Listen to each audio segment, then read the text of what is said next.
This is the little courtyard area where you go see the Last Supper. You actually enter into this building here. That's the entrance of the building. And then you wind through a couple of like locked doors. They only let so many people in through some of these sections. Don't know exactly where the rectory is, where the Last Supper is. It's probably right, actually, hold on. I might be able to get it. It's this structure right here.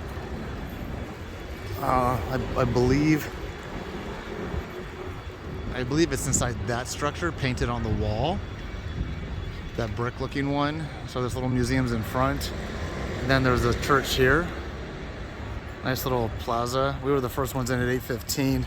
Tickets are sold out weeks or months in advance. So don't expect to come here the day of and get into there at all. And they only let, I think there's 15-minute interval and about maybe 20 people at a time. So we're in Milan and we just got done seeing the Last Supper. They don't allow any video in the Last Supper, but there are some. They will allow photos without flash. Julie got those on her camera, so I'll probably post those on my Facebook later. But we also knew of this castle, so we're gonna check this out. I forgot the name of it right now, but it was in walking distance from where the Last Supper is. So I'll do some quick shots from the outside and I'll catch up to the group. I'll tell you what, this trip is no shortage of castles, churches, museums. So this is one of the entrances. I came around the curve. This is one of the entrances. But before I entered, I noticed something on my left, which is really kind of interesting. It's this, I guess this would have been where a moat would have been. Yeah. But you have this turret, this like a defensive area ahead of time, joined by these footbridges. Thought that was interesting. Well, let's go back around, and I want you to get the effect of going through here because it's pretty effective. So you come through here.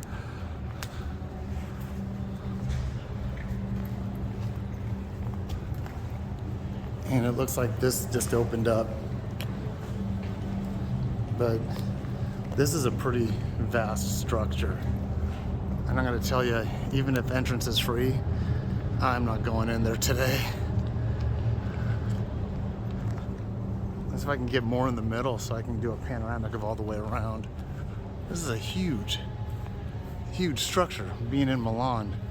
You know, I think I accidentally said Florence earlier. If I did, I made a mistake. The Last Supper is in Milan, and this castle is in Milan.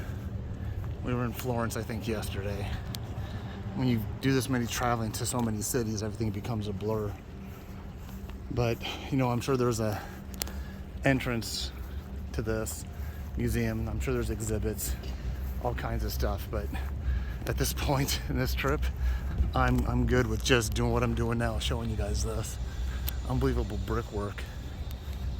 The amount of labor, engineering, architecture is just phenomenal. What I gather from this, this is the name of the castle. Castello, good luck pronouncing the second word. And this one talks about Austrian troops that were here. It kind of portrays, I don't know, a formation or a siege. I can't really tell what's going on.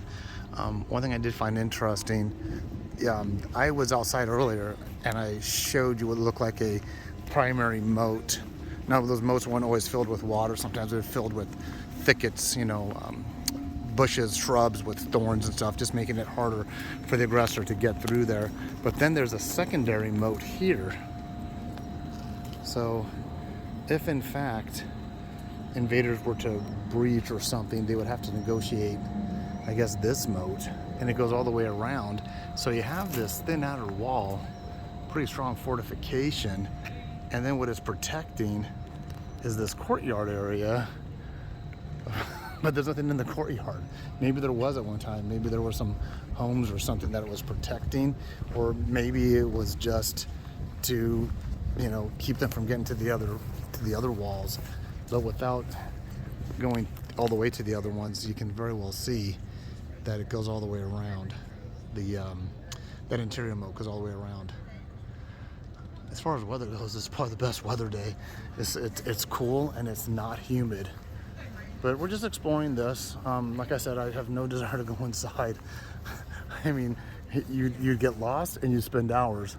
And our group is way too big to go in there. If they do, I'll sit right there and wait for them and enjoy the cool weather. So we just left the castle. We're going towards the big Cathedral Church, where you go on the roof. I've done it before. I went with Amber when she was here, and her daughter was doing modeling in this area. But I thought this just was a really cool. I thought it was a pedestrian street, but apparently it's not.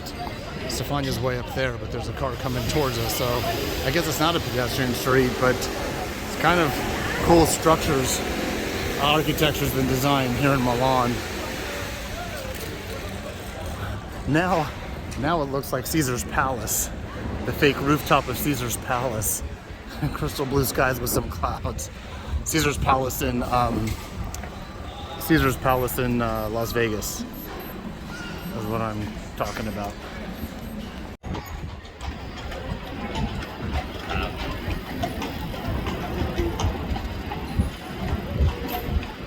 Look, Carabinieri on horseback. I've never seen that before. The Carabinieri are different than police.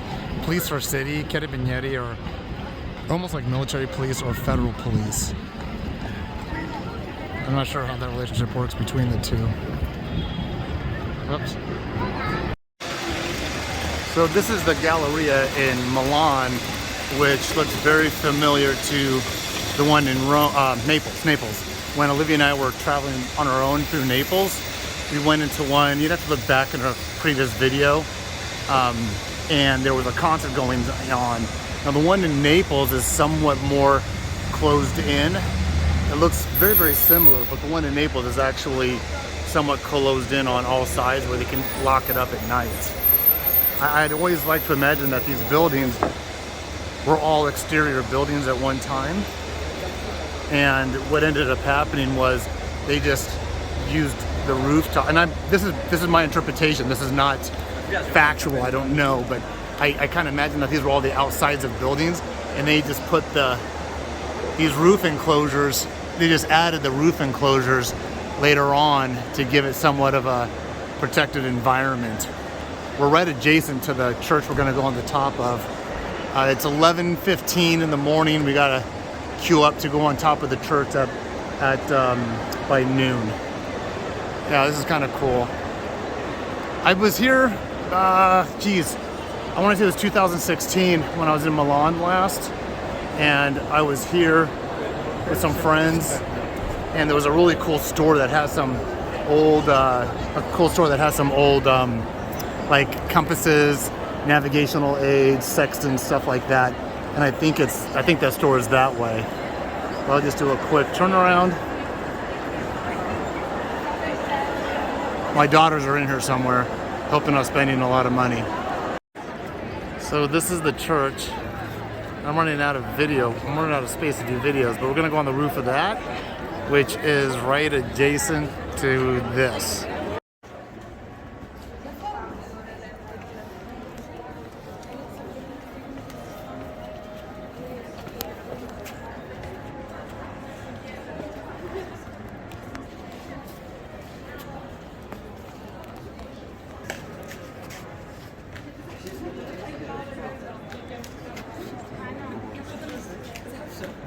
Absolutnie zawsze, nie.